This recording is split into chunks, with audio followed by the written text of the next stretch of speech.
Olá, meus amores, tudo bem com vocês? Pessoal, ainda hoje iremos falar sobre os termos essenciais da oração, tá? E fazer a correção, ainda estou recebendo a produção de texto que eu passei para vocês, que é a Crônica de Paulo Nunes, da página 29. Pouquíssimas pessoas me entregaram. Eu ainda espero. Eu estou esperando a atividade de vocês, tá bom, meus amores? Lembrando que é de suma importância que vocês participem e me tragam as atividades, já que eu preciso fazer a correção e saber quem está produzindo todas as atividades, tá bom? Espero que vocês estejam bem. Eu vou dar uma revisada novamente sobre o conteúdo de termos essenciais da oração para aqueles que não assistiram a nossa aula online, mas que estão participando das aulas gravadas e ainda tem alguma dúvida sobre esse conteúdo, tá? De atividade hoje, eu vou passar para vocês a produção do mapa mental na página 31. Então, por favor, meus amores, respondam o mapa mental da página 31, tá? Voltando. Eu falei pra vocês na semana passada e falei na aula online sobre as questões dos sujeitos, dos termos essenciais da oração. Hoje, aliás, desde a semana passada, estamos falando sobre sujeito. Quem são os sujeitos, quais as classificações, quais as características do sujeito. Sujeito nada mais é do que de quem se fala ou do que está se falando. E para que eu possa identificar quem é o sujeito na oração, é muito simples. Porque normalmente uma oração que apresenta o sujeito, ela é composta de uma declaração, ou seja, declara sobre o ser ou sobre o ser do qual está se declarando, está se conversando, tá bom? Então ele diz aqui no texto: uma oração normalmente é composta de uma declaração que fazemos de um ser e do ser do qual fazemos a declaração. E aí ele deu o exemplo: o homem hoje vive simultaneamente em todas as partes do mundo.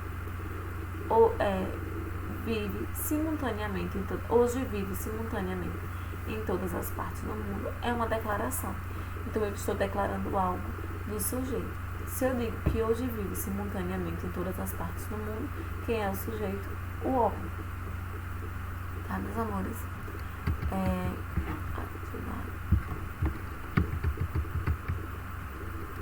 Aí então vocês agora já sabem que o sujeito é do que se fala ou do quem se fala. As características do sujeito. Há dois tipos de características do sujeito. Você pode identificá-lo pelo quem é mais o verbo ou a locução verbal. Quem é mais o verbo ou a locução verbal. Ou você pode identificá-lo porque o sujeito, ele exige que o verbo concorde com ele. Ou seja, ele tem uma correlação, ele está ligado à concordância verbal. Porque o que é concordância verbal está em tempo. É quando o verbo concorda com o sujeito em número e pessoa. Então, as duas principais características do sujeito é essa: que ele pode ser identificado pelo quem é mais o verbo, e que o sujeito ele sempre exige que o verbo esteja em concordância com ele. E aí há uma correlação da oração, que ou seja, é a concordância nominal. Então há sempre a concordância nominal entre o verbo entre o sujeito e o verbo, porque o verbo ele necessita concordar com o sujeito em número e pessoa, tá bom?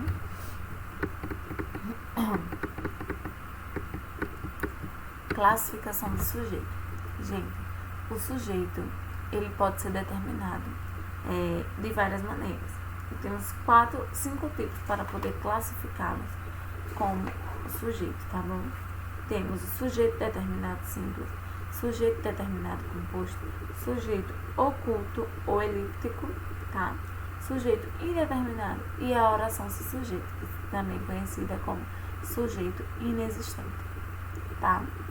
O sujeito determinado simples é bem básico. Ele apresenta um único núcleo, ele tem apenas um único núcleo. Ou seja, ele tem apenas uma única palavra principal. Então, se eu tenho uma única palavra principal, um único núcleo, ele é uma oração com sujeito determinado simples, tá? O sujeito determinado composto, deixa eu passar aqui para vocês. Não, passei mais baixo. Sujeito determinado composto. O sujeito determinado composto é classificado como composto quando tem 2 ou mais núcleos.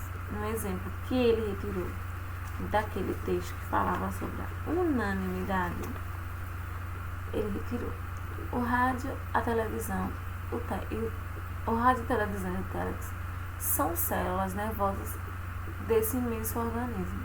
Então, eu tenho 3 núcleos: rádio, televisão e telex, tá bom? Então, sujeito determinado composto, porque ele está fazendo uma declaração.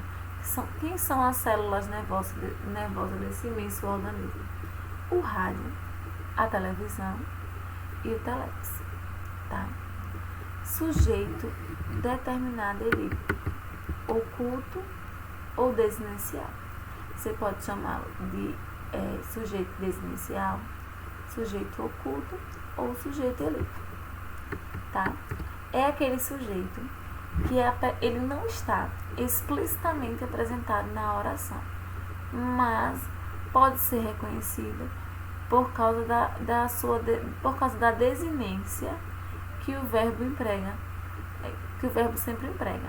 Lembra que eu falei que o sujeito ele vai concordar, ele vai ter a concordância nominal, ele vai concordar em número e pessoa com o verbo.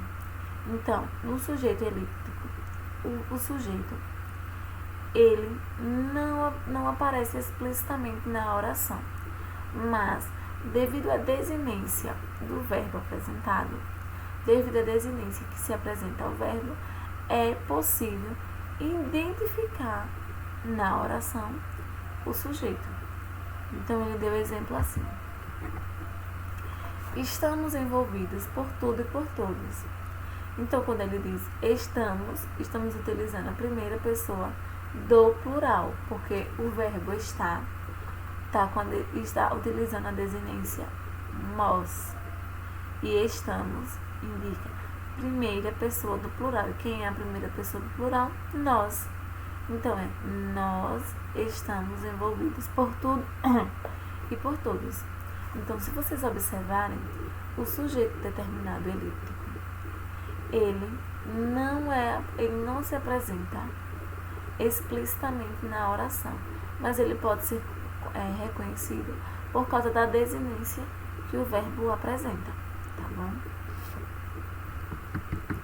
Sujeito indeterminado é uma oração que tem sujeito indeterminado porque ela não pode fixar com exatidão quem é o sujeito. Então, assim, existem 2 estruturas para poder duas estruturas possíveis por meio de determinar o sujeito. Primeiro, quando a oração com o verbo na terceira pessoa do plural. Então, quando a oração ela vem na terceira pessoa do plural, e aí ele dá um exemplo do encontraram uma forma de conectar todos e todos.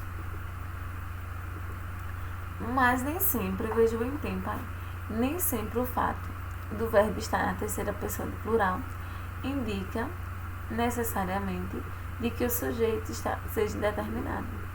Algumas vezes o verbo está na terceira pessoa do plural, mas o contexto permite identificar esse sujeito.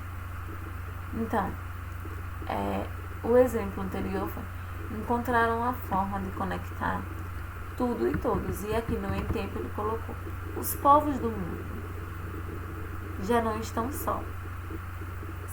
Encontraram uma forma de conectar todos em todos. Na primeira oração, lá em cima, o sujeito, na primeira oração, o sujeito é povos, determinado simples.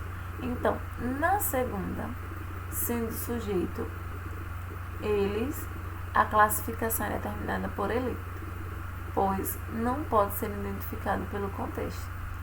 Então, temos duas orações, tá? Uma oração, um período composto, temos duas orações. Na primeira oração, povos é determinado simples, e na segunda oração, eles são classificados como elíptico, porque não se pode identificar com certeza o sujeito eles, porque eles encontraram uma forma de conectar todos e todos. Mas quem são eles?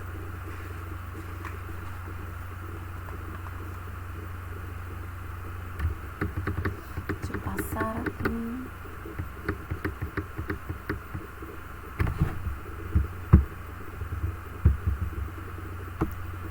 Oração sem sujeito ou sujeito inexistente. Veja só.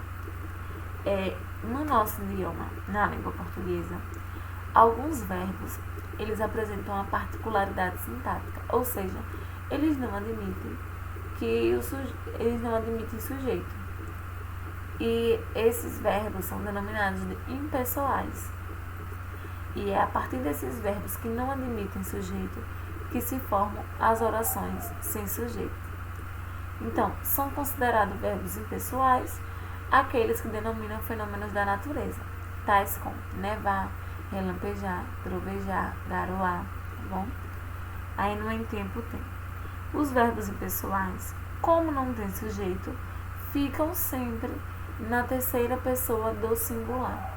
Como não se apresenta sujeito, sempre os verbos ficarão na terceira pessoa do singular. E toda oração sem sujeito é evidentemente construída apenas pelo predicado. Então, toda oração sem sujeito, ela é constituída apenas por um predicado. Tá bom, meus amores? Então, vejam só. Quando a oração é inexistente. Por quê? Por que a oração é inexistente? Porque alguns verbos que se constituem na nossa língua portuguesa, ele não admite sujeito. E por eles não admitirem sujeito, eles são chamados de impessoais. Verbo haver. O verbo haver, ele também é considerado impessoal, quando ele está no sentido de existir ou acontecer e quando indica tempo passado. Então ele diz assim: havia muitas pessoas na festa. Então, haver igual a existir. Em outubro haverá eleições municipais. Haver no sentido de acontecer. E ele se mudou para Salvador há alguns anos. Haver no sentido do tempo passar. Aí o verbo haver, nesse sentido, ele é considerado impessoal, tá bom, meus amores? Espero que com essa revisãozinha do nosso conteúdo vocês tenham compreendido o nosso conteúdo da semana, tá?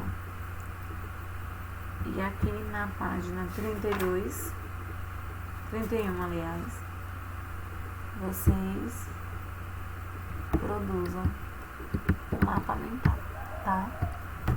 Beijo grande, fiquem com Deus e até a nossa próxima aula.